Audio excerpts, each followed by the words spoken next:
যার মাস্ক নেই ডাক্তার তাকে সেবা দেবে না। আমাদের দেশে যে করোনার ভাব দেখা যাচ্ছে, 3 জন শনাক্ত হয়েছে, তার মধ্যে 2 জন অলরেডি মৃত্যুবরণ করেছে এবং আমাদের সন্দেহভাজন 3 জন আছে, তাদের রিপোর্ট এখনো পেন্ডিং। আমাদের ধারণা সেগুলো হয়তো পজিটিভ হবে এবং করোনা পরিস্থিতি আসলে এটা কিন্তু আমাদেরকে আসলে এটা অ্যাকচুয়াল যে সিনারিও সেটা আমরা পাচ্ছি না এই কারণে যে আমাদের আসলে কিটস নাই।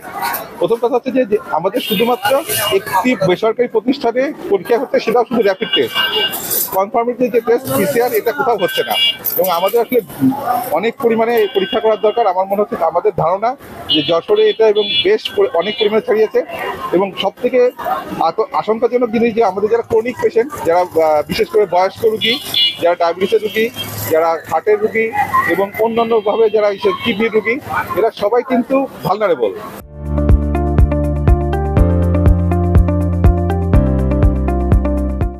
এবং আমরা দেখেছি যে রুগীটা প্রথম মারা গেলেন, এই রুগীটা কিন্তু মাল্টি অর্গান ফেলিয়ারে মারা গেলেন, অর্থাৎ তার রেনাল ফেলিয়ার ছিল, তার চেস্ট সমস্যা ছিল, তার সেপসিস ছিল। আমাদের এখানে বেড অকুপেন্সি অলমোস্ট 300 ভাগছে, অর্থাৎ আমাদের 250 হাসপাতালে প্রায় 600 থেকে 700 রুগী থাকে এবং আউটডোরে এই দেখা যায় বৃষ্টি হচ্ছে, এর মধ্যেও আমাদের 1500 থেকে 2000 রুগীকে সাবই পাচ্ছে।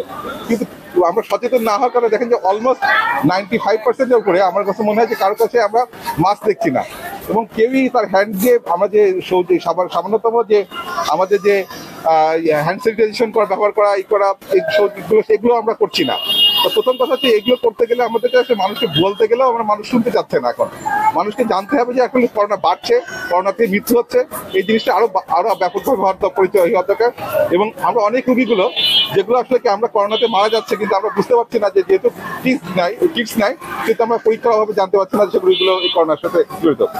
আরেকটা হচ্ছে আমরা এখন করোনার চিকিৎসা দেওয়ার জন্য আমরা এখানে আপাতত যেটা করছে যে আমাদের যে আইসিইউ আছে সেখানে আমরা করোনা ইউনিট করছি, কিন্তু সমস্যা হচ্ছে যে আমাদের এটা যশোরের একমাত্র যেখানে সরকারিভাবে একটা আইসিইউ ছিল। আপনারা নিশ্চয়ই জানেন, কেউ জানেন যে আমাদের আরেকটা আইসিইউ আমাদের করোনার 4র্থ তলায় একটা তৈরি হয়ে আছে, শুধুমাত্র লিফটের অভাবে আমরা সেটা চালু করতে পারছি না। এখন যদি এই আইসিইউ আমরা পুরোপুরি কোভিডকে করে ফেলি, সেক্ষেত্রে সাধারণ মানুষের যে সেবাটা পাচ্ছিল সেটা কিন্তু ব্যাহত হবে। এটা আমাদের মাথায় রেখে করতে হবে। এখন সবাইকে আমাদের কাছে অনুরোধ করবো যে আমরা যত দ্রুত সম্ভব আমাদের যে নতুন আইসিইউ সেটা চালু করা যায় কিনা সেটার ব্যাপারে সবাইকে আমাদের দৃষ্টি আকর্ষণ করার জন্য বলবো।